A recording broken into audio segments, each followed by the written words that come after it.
ask who owns the internet. Nobody really owns the internet. The internet is a global network, and it's designed to allow people and people and companies all over the world to communicate. But it started out in the United States. So sometimes people tend to think the United States owns the internet, but they don't. The internet started from a research from the Defense Department of the United States. And because of their early involvement and then into research that they've done, they created standards.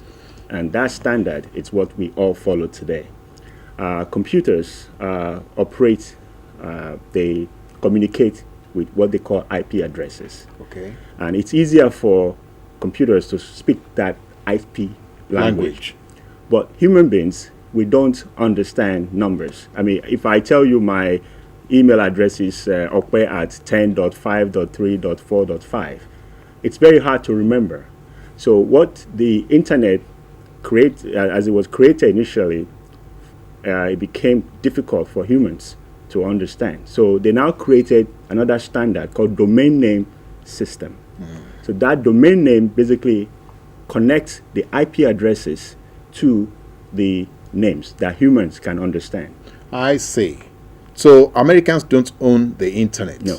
Now, if nobody owns the internet, how come it's so thoroughly and properly organized? I mean, if it's a free-for-all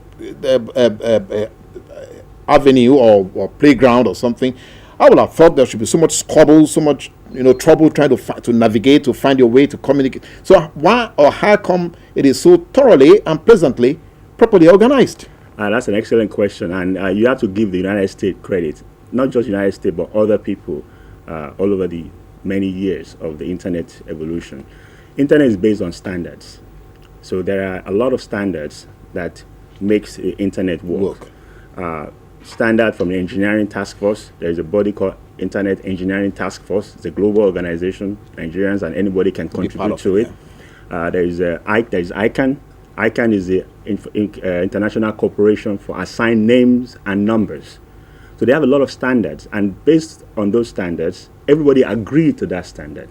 And because it's a multi-stakeholder standard, it's not designed for one organization. It's designed with global input.